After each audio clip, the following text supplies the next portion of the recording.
Today's episode is a bit of a departure from our typical episode. For believers, it's about how critical study of the Bible can deepen your faith. For non-believers, this is an opportunity to understand how many Christians reconcile their belief with scholarship. We're joined by John Christopher Edwards, an Episcopalian scholar, to share his personal journey with us. Welcome to Misquoting Jesus with Bart Ehrman, the only show where a 6-time New York Times best-selling author and world-renowned Bible scholar uncovers the many fascinating, little-known facts about the New Testament, the historical Jesus, and the rise of Christianity. I'm your host, Megan Lewis. Let's begin. So as I said, today I am joined by John Christopher Edwards. John, thank you so much for coming on the show and talking with me. I'm very happy to be here, Megan. Thank you.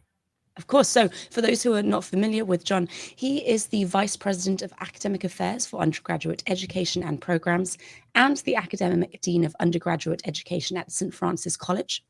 He began his career at SFC in 2011 as a faculty member in the Department of Philosophy and Religious Studies. He made the transition from faculty to administration in January 2024. All of his books and articles can be found on his academia website. We will link that in the show description. And his most recent book is Crucified, the Christian Invention of the Jewish Executioners of Jesus.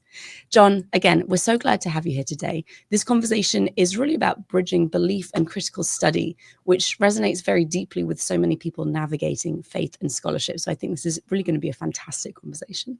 Yeah, I'm looking forward to it. Thank you. Oh, it's going to be great. Now, before we get into more detailed questions, could you just share a bit about your background? So how and when you became a Christian, and maybe what role faith played in your life growing up? Sure. I grew up in Northeast Tennessee. Everyone I knew in that environment was some form of evangelical Protestant. If I had met an Eastern Orthodox person or a Roman Catholic person, I would have thought they were extremely exotic. In terms of my own faith, I wouldn't say that I became a Christian since I never really identified as anything else.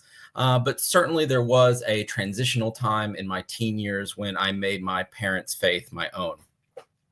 That was a time when I began reading the Bible, praying daily, which is what folks in the evangelical tradition call a quiet time. And that's a practice that I've always found very helpful, and I still continue to this day. Growing up, faith was a great educator for me. Every day I read the Bible, and that was the only book that I consistently read. My parents were certainly not intellectuals, so I leaned on my faith to gain an education. I learned to closely read texts, think about big ideas, and I gained the self-confidence and contentment that comes with the belief that I am loved by God. Thank you very much. Now, I said that you are an Episcopalian. Have you ever attended other churches, other types of churches besides Episcopalian? And what was your experience with different faith denominations? Certainly. Yeah. For the first 12 years of my life, I actually attended, of course, with my family and at my parents' choosing, a Pentecostal church with a live band, people dancing in the aisles, people raising their hands throughout the service, the soft sound of babbling tongues being spoken in the background. During middle school, though, my parents left the Pentecostal tradition and took us to a Disciples of Christ church where we stayed for a couple years. I believe the Disciples of Christ church that we went to was called Hales Chapel. That's Hales. But of course, the jokes abounded about that we went to Hell's Chapel. Then when I was entering high school, we moved to a large non-denominational church in our area. As some of your listeners might know, these non-denominational churches are technically independent, but all of their beliefs are basically Baptist. Speaking of Baptist, during all 4 years of undergraduate school, I was involved in a Baptist church plant that met in a music conservatory in downtown Chicago. After undergraduate school, I went to seminary at Dallas Theological Seminary. And while in seminary, I attended a Presbyterian church for a couple years. The Presbyterians didn't really stick with me because I felt that they had God figured out a little bit too much for my taste. So I finally, in Dallas, ended up at an Episcopalian church, and that's where I felt most at home, and that's where I've been ever since. Currently, my family and I attend an Episcopalian church on the North Shore of Staten Island called Christ Church, New Brighton, which I love very much. I love the people there. I love the rector. I like the Episcopal Church because it has a global communion. It has a connection with the tradition of the church. It has a strong liturgical center, but it's not too dogmatic, and that fits me very nicely at the moment. But who knows what the future holds? I might die a Pentecostal. I have to confess I have a very soft spot for Episcopalian churches too. I was raised Anglican, and it's been a while since I attended church regularly, but when I do, it's an Episcopal church. I find them very warm. They're warm and welcoming places. And, I have the advantage also of the hymns. I really love music, and the hymns are the ones that I grew up with, so it just feels very comfortable for me. Nice. Glad to hear that. Now, what led you to study the Bible critically? Obviously, you had a very, very, very strong background of personal faith and personal relationship with the Bible, but really pursuing critical scholarship is a bit of a different beast. Did you have a moment or a turning point that inspired you to go into this? Certainly. If I could just take it back to my youth. When I was in high school, some neighborhood friends and I were acting up in the neighborhood, ringing random doorbells and running away, stuff like that, kid stuff. One of the houses, though, that we rang their doorbell and ran away turned out to be a house packed with students from East Tennessee State University who were heavily involved with Campus Crusade for Christ, which is a popular evangelical college ministry that has since been rebranded as Cru. Anyways, they caught us terrorizing their house and they invited us in for Bible study. It was actually a weird moment. But they were cool college guys offering us to hang out. And so, of course, I was hooked. I loved reading the biblical texts with them and asking them all of my hard questions. And at that point, I thought I wanted to be a missionary to China. And that's a whole other long story in and of itself. And I actually spent 2 summers, my junior summer and my senior summer of high school in China, teaching English and talking about Jesus. So the college guys that I'd been doing these Bible studies and being educated in the evangelical tradition with told me that the best missionary school to go to was Moody Bible Institute in Chicago. And my father really liked Moody Bible Institute as well because the tuition was free. So he was like, that sounds great. Go there. When I got to Moody, I decided that I was going to major in biblical languages.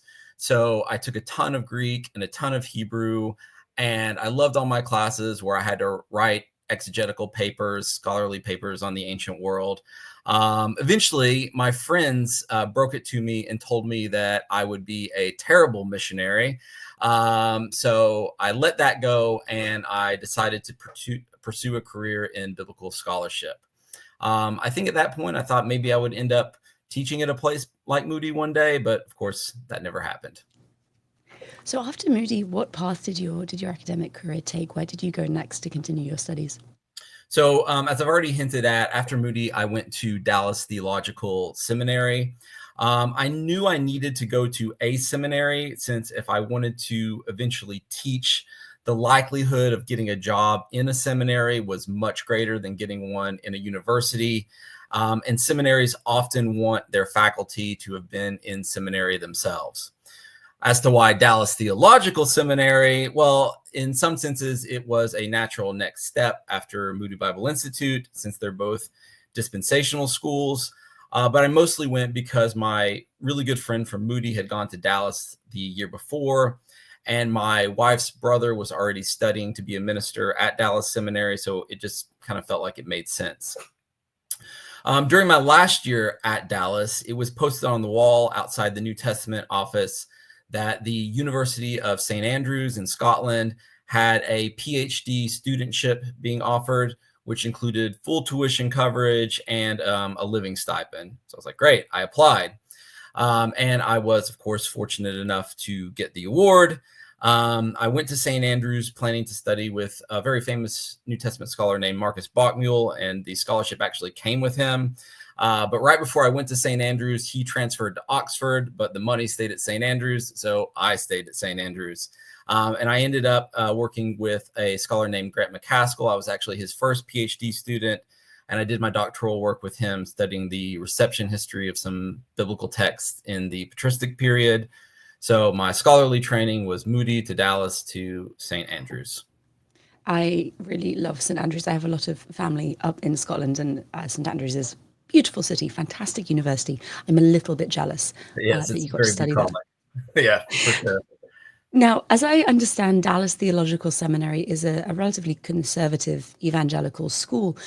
Could you tell us a little bit about your experience attending there and whether you found your own beliefs being impacted by some of the evangelicalism that you were suddenly surrounded with? For sure. Yeah. I would say that when I left Moody, I was already rejecting many evangelical ideas about the Bible. During my senior year at Moody, I actually read the first edition of Bart Ehrman's Intro to the New Testament. It's that it was the blue edition, the dark blue edition. I can also recall a couple tense conversations with some of my professors who seemed to me at that point academically dishonest for their affirmations about biblical inerrancy and some of the evidence I knew that they were looking at in the biblical text, where, I mean, we're all looking at the same data. So just to state the obvious, Dallas Theological Seminary was probably not the wisest choice. There were definitely many classes at Dallas where I felt a bit bitter at the faculty and a bit lost in the crowd of students planning to become evangelical pastors in evangelical churches, which I, of course, had absolutely no intention of doing. I actually now like to joke that I spent 3 years in Texile. See how I did that? Texas exile. Having said that, I did get some solid text critical training at Dallas with Dan Wallace, which I'm very grateful for. I also have to give a big shout out to Daryl Bach, who very kindly took this angry seminary student under his wing. Daryl is very evangelical through and through, but he's also a very good scholar. So he was kind enough to invite me to his home, took me to hockey games, let me assist him editing his Acts commentary, would sit and, listen to my botched translations as we read through German theological texts together. So all that to say, Dallas was probably not the wisest choice for me, but it wasn't a total loss for sure. Plus, it led me to my PhD studentship in St. Andrews. So maybe you should say, like, John, stop complaining.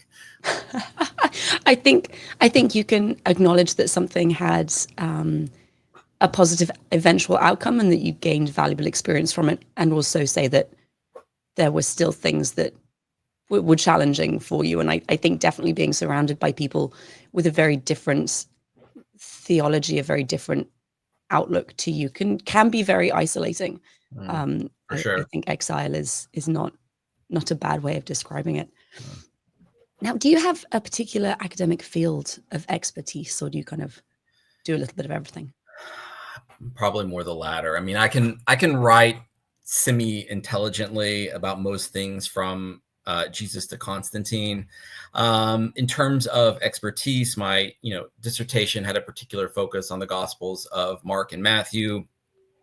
My second book was on the Epistle of Barnabas, which is a 2nd century proto-Orthodox text that several 2nd and 3rd century Christians thought was part of Scripture. It's included in Codex Sinaiticus, for example. However, neither my dissertation nor my Barnabas book are really for wide public consumption. They're just for other specialists. It's kind of part of a pyramid scheme, I guess, of scholarship. However, my latest book, which I think we may talk about later, is for a broad public consumption and concerns the early Christian claim that Jews executed Jesus. I think that if there is a through line in all 3 of my books, it is the examination of how traditions about Jesus change in the first few centuries CE. And that will probably continue to be the through line in my work going forward. Thank you. And now, congratulations, you're Vice President of Academic Affairs at St. Francis College. Could you tell us a little bit about the types of classes you taught prior to moving into administration? Yeah, thank you so much for that kind congratulations. I have had the great fortune and pleasure of serving as the undergraduate dean and undergraduate vice president of academic affairs at St. Francis College in Brooklyn, New York, since January 1, 2024. So almost a whole year now. So being in that role in a small liberal arts college on the East Coast of the US is very challenging at the moment, but also with lots of opportunities for creatively reimagining how our undergraduate curriculum can serve our students for many years to come. I do really love what I do, even though it's very different than what I did previously. However, one of the setbacks of administrative work is the loss of time to do the scholarship that fully encompassed the first half of my career. So I'm extremely grateful for times like this where I can sit with someone such as yourself and talk shop in biblical studies. So thank you very much. In terms of the courses I taught, getting to your question, before going into administration, every semester I would teach Introduction to the New Testament, always, of course, it's signing Ehrman's Intro to New Testament textbook. I forget which edition I started on. Maybe it was the 6th. And, and I just remember they changed about once every 3 years. Every semester I also taught Survey of the World's Religions, which I think should be an essential class for every undergraduate student. Occasionally, I also taught Koine Greek or early Christian Gospels, but my bread and butter was Survey of the World's Religions and Intro to New Testament, and I taught those always at the undergraduate level. Welcome to our upcoming highlights and events segment, where we catch up on Bart's courses, community updates, and all the latest news from the Biblical Studies Academy and beyond. Thank you so much, John. We're going to take a couple of minutes. I want to talk to our audience a little bit about our next semester-long course, which is being put out as part of the Biblical Studies Academy, or BSA. And that is the New Testament Exploring the Christian Bible, which is a 27-lesson course running from January 27th to May 5th. And the course is going to be taught by Dr. Hugo Mendez. Some of you will know Hugo. We've had him on the podcast before. He's actually our guest next week also. And he was one of our speakers at the very first NINT event. That's New Insights into the New Testament, which is an online conference that Bart runs every year. If you don't know Hugo, he's a phenomenal New Testament scholar and teacher. He's a colleague of Bart's at UNC and also co-author with Bart of the New Testament, an historical introduction to early Christian writings, and the most widely used New Testament textbook, as John was just saying, in universities in the United States. Now, the course itself is designed to really mimic the experience of a university-level Intro to New Testament course, but without the stress of homework or graded exams, or indeed the high cost of university tuition. And we really think that whether you're a Bible-believing Christian, a curious seeker, or simply just interested to learn more about the origins of Christianity, this is really a fantastic opportunity to learn about the history, context, and the profound significance of the New Testament. If that sounds interesting to you, then there are 2 ways to register. First, you can purchase the course as a standalone by itself, kind of like buying a DVD. It's yours. You can own it. You can watch it wherever you want. And the early bird discount pricing will be good through January 12th. You can go to bartehrman.com/NT. That will give you all the pricing details. And you can use the MJ podcast code for a special podcast discount. The second way, which I do recommend because it's a little bit better value for money, is to sign up for the new Biblical Scholars Academy, which is an academy where we provide online training to deepen your understanding of biblical scholarship in an active community of Bible enthusiasts, which for a lot of people is incredibly helpful, especially if, like John, like myself, you're living somewhere where you don't share the beliefs or the thoughts of the people around you. Excuse me. We've just concluded the very first university level course with Dr. Mark Goodacre on the Synoptic Gospels. And there are going to be 3 like that every year, which this year will include Hugo's New Testament course.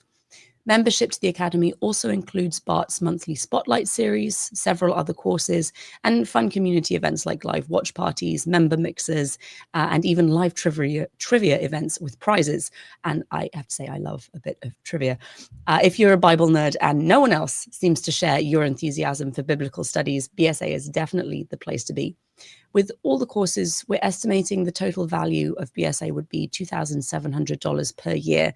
But if you sign up before January 27th, which is the same day Hugo's course starts, you can not only attend Hugo's course live, get all of the community and training benefits of BSA. That's only for $39.95 a month. The price will go up after January 27th, so be sure to sign up before then to get that lower rate. You can also, if you're not completely convinced, sign up for a 14-day free trial at bartehrman.com/BSA. So definitely take a look if you're enjoying this kind of content and you would like to be able to go a little bit deeper in your studies. Now, before my very brief break there, John, you had finished giving us a really, really fantastic explanation, introduction to who you are, where you come from, and the kind of work that you do now. I'd like to move on to matters of kind of faith and scholarship. Would you be able to comment on the difference between the sort of work you do studying the Bible from a critical or historical point of view, as opposed to what's maybe a more devotional approach that many Christians take when they study the Bible? What do you see the differences of as being, and how might the critical approach challenge some believers' views and faith? Well, those are really great questions, Megan. Thank you very much. The texts of the Bible are written by humans in history. I think that's just important to say up front. And as a result of that, they can be subjected to the same historical scrutiny as any other texts. And whether or not a person doing the historical study is Christian or not is largely irrelevant, I think. On the other hand, when Christians study the Bible for devotional purposes, they're not so much concerned about the historical stuff as they are being challenged by the text and encountering God in it. You don't need a PhD to be profoundly challenged by all that love your neighbor stuff. And knowing the semantic range of the Greek word for love, agape, doesn't make you any more likely to choose a loving action when that action might go against your other interests in the moment. So it's not a virtue to be scholarly. So Christians largely read the Bible devotionally to be better human beings, or as they might say it, to be more like Christ. And historical study is not essential to that pursuit. You can just, it's an obvious data point. Just think of all the centuries of people who were very good at doing the Christian thing, but could not read. However, I do think that the historical study of the Bible can challenge the faith of some Christians if their faith is grounded in a commitment to there being no contradictions or errors in the Bible. And if that's where your Christian faith is grounded, then the historical critical approach to the Bible will be a profound challenge for sure. I can definitely see that, and I've heard that from several friends. Would you say that holding on to one's beliefs is a problem that you see among colleagues and friends who have studied the Bible seriously?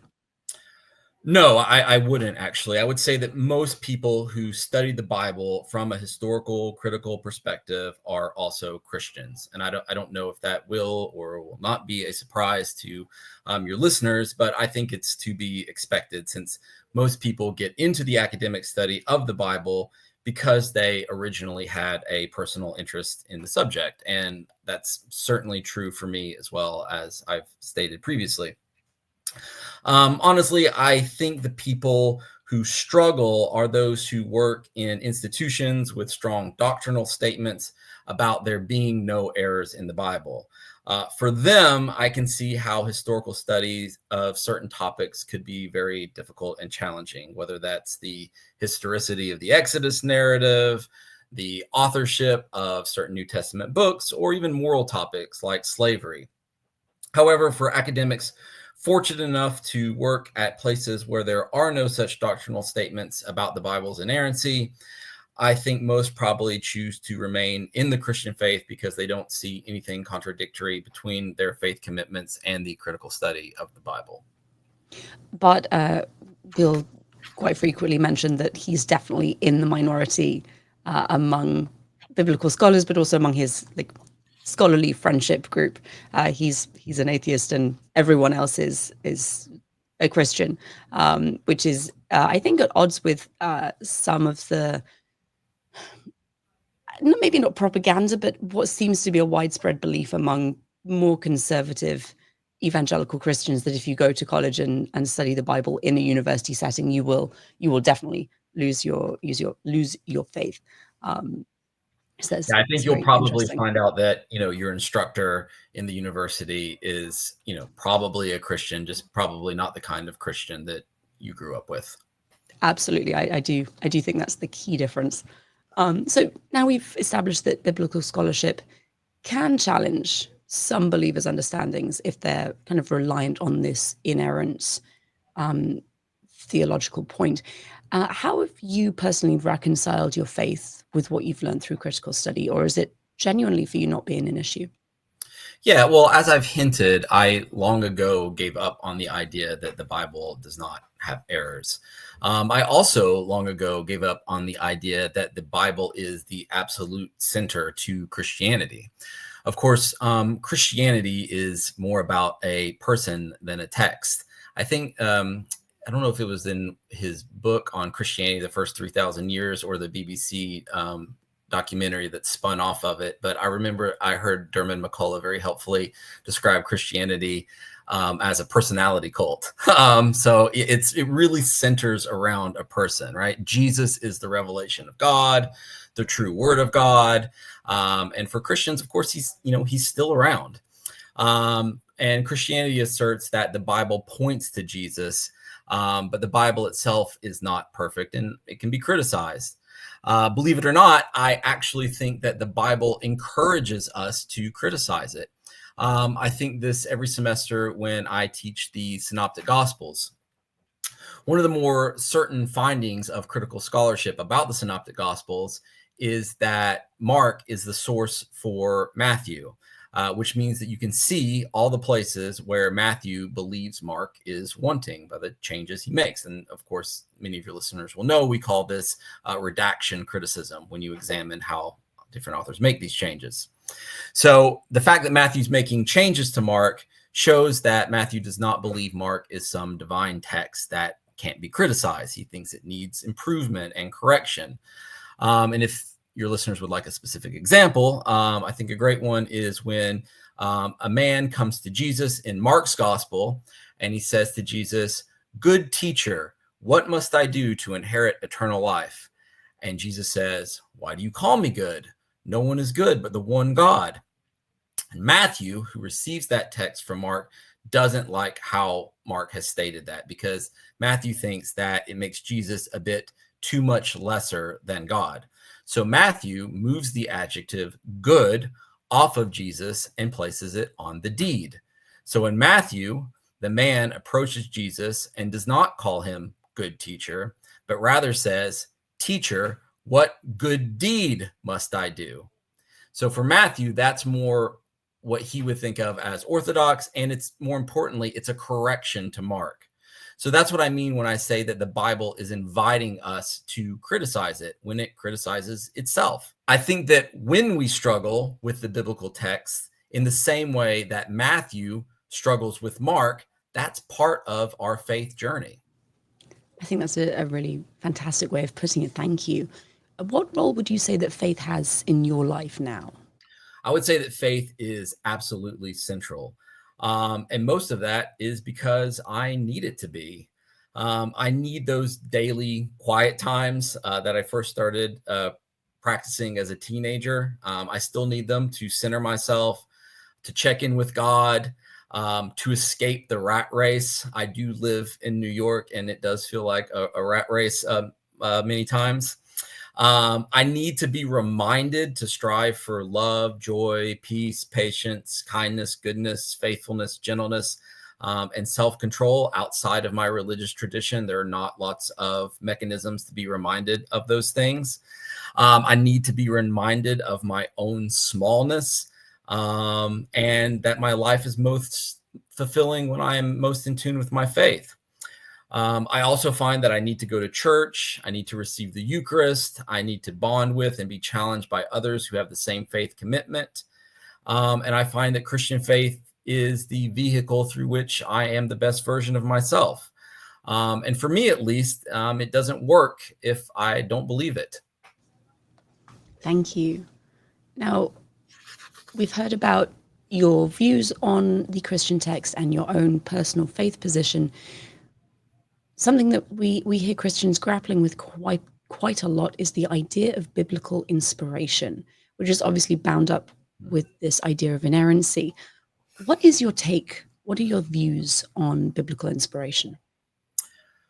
Well, first of all, that is a theological term. So I should probably confess that I am not a trained theologian, which is just to say that I do not have a strong philosophical education, which typically undergirds all theology. So my take on biblical inspiration, I suppose, comes mostly from personal experience. And from that experience, I would say that I think the Bible is inspired in that it is uniquely the text through which God communicates to Christians. And when you are challenged, encouraged, or convicted by something in the Bible, then it has become God's inspired word to you in that moment. I suppose okay, editor, let me start that sentence over again. I suppose that I like the idea, which I've always understood as coming from Karl Barth, that the Bible becomes the word of God when you encounter God in it. And for sure, there is a mysteriousness to that encounter. I like to think of Bible reading as sacramental. It's sort of like the Protestant sacrament. So very similar to taking the Eucharist. I don't know why it's spiritually beneficial, but it seems to be essential for my own spiritual life. And no other text has quite the same effect as the Bible, certainly on me, but as I observe on other Christians around me. So if we want to say that that's what it means for the Bible to be inspired in this sort of vague sacramental sort of sense, then I'm totally on board with that. So what then would you say, John, to someone who is skeptical of the Bible? Obviously, you find great value in it. Many people do. But for skeptics, how can it still have a positive impact on the world as a whole today? Yeah, well, I think it just depends on what you are skeptical about. If you are skeptical about some Christians' claims for the perfection of the Bible, then, I'm right there with you. In terms of its impact, I really can only speak for myself and say that it's had a positive impact on me in terms of my education, maybe sort of self-education, gaining wisdom, exploring spirituality, encouraging virtues, and being a challenging conversation partner. It challenges me, I challenge it. I'm not so naive as to be unaware that the Bible is also cited to do evils or to advance people's evil intentions.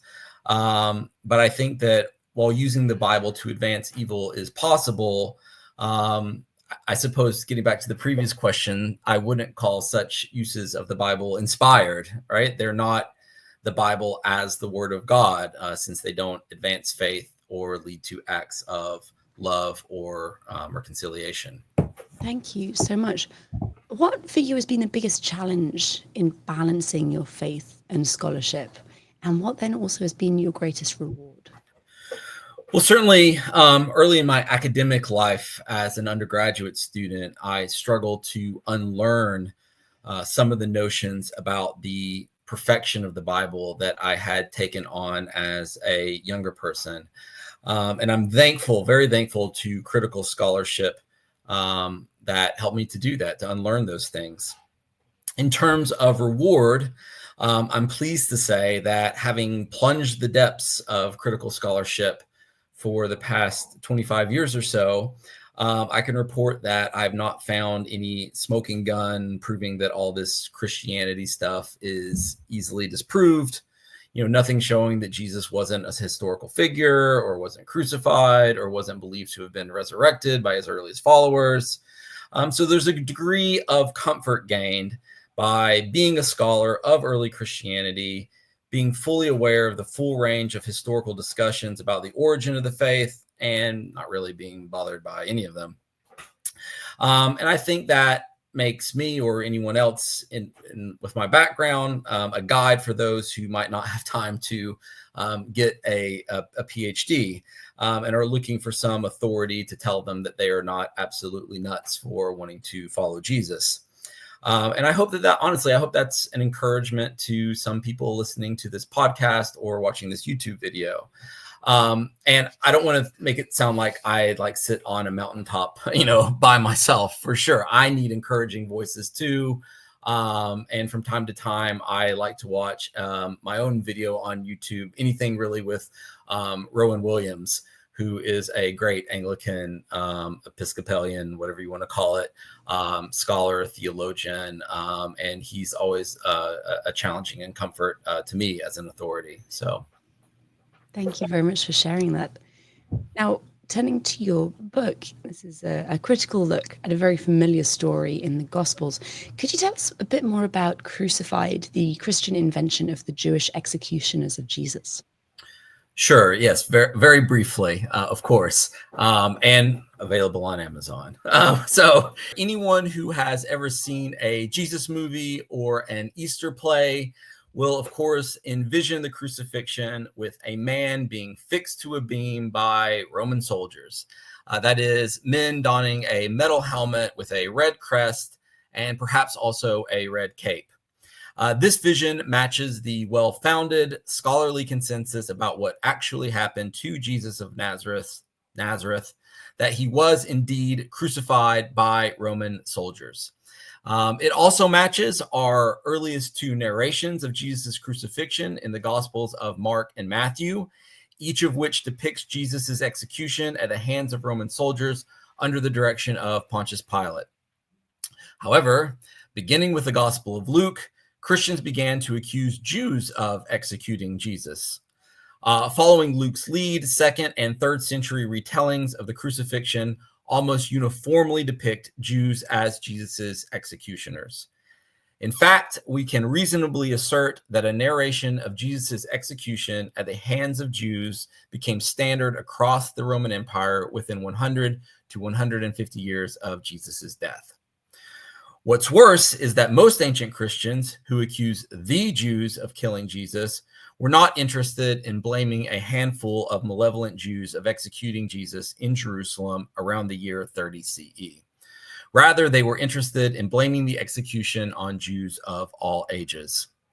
In the modern world, both inside and outside the church and academia, there exists a significant degree of ignorance regarding the pervasiveness, or many times even the existence, of the claim among earlier generations of Christians that Jesus was executed by Jews, and that Jews of all generations bear the guilt for this crime. This ignorance is deeply problematic because it leaves a gaping hole in our understanding of what for so long was the direct underpinning of Christian persecution of Jews. Moreover, it excuses from blame the venerated ancient Christian authors who constructed and perpetuated the claim that Jews executed Jesus.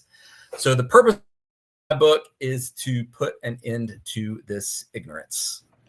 And a very excellent and worthy cause, I think, and it's been very, very well received by biblical scholars as well as by the lay audience. There was a panel at the Society of Biblical Literature annual conference and received fantastic comments and reviews from people like Mark Goodacre and Paula Friedrichsen, who our audience will be familiar with. So congratulations, and people should most definitely take a look at that. Thank you. To learn more about this. Now, 2 more questions, and then I will be letting you go. If you had a room full of Christians and non-Christians, what would you say about the value of biblical scholarship for both groups? Well, for Christians, I think biblical scholarship is helpful for getting rid of some of these simple ideas of the Bible as some book that fell from heaven. Also, as I've tried to communicate, I do not think that biblical scholarship is essential for individual Christian devotion. However, it is nevertheless always operating in the background. Most Christian readers of the Bible, even if they don't know anything about the history of the Bible, are part of a Christian community that is for sure historically aware. And maybe that's an extra reason to always read the Bible within the confines of a community or a Christian tradition. For non-Christians, I think there's a value in knowing about the historical background of the majority religion in America. We are a democracy, so that's going to impact your life whether you like it or not, which I think is one of Bart's points in one of the prefaces to his Intro to New Testament. And I also think it's definitely important to keep Christians honest about whatever they might assert about their religion's past, for sure. Thank you. Thank you. I definitely agree with that. Now, final question. How do you hope that your work and scholarship will impact people of faith and those curious about Christianity? Well, I hope that people of faith and those curious about Christianity would see that you can be informed about biblical scholarship and still maintain a very firm commitment to faith. I certainly feel more Christian today than I ever have, and I hope that maintains itself. But that's what you hope. I also hope that people will not be afraid to ask difficult questions of their faith, and will embrace that struggle as part of what it means to be a person of faith. Right? It's faith seeking understanding. Christianity is a way of life in Christ, and it is not a pile of correct answers, for sure. That is wonderful, and I think a perfect last sentence to end our discussion on. John, thank you so very much for sharing your time and experience with us. Thank you, Megan. I've very much enjoyed this. Audience, thank you all for listening. I hope you enjoyed the show. If you did, please subscribe to the podcast to make sure you don't miss future episodes. Remember that you can use the code MJPodcast for a discount on all of Bart's courses over at www.bartehrman.com. Misquoting Jesus will be back next week with another fantastic guest, as I mentioned earlier. I'm going to be joined by Dr. Hugo Mendez, and the title of the episode will be Church versus Universities, Who Gets the New Testament Right? Thank you all, and goodbye.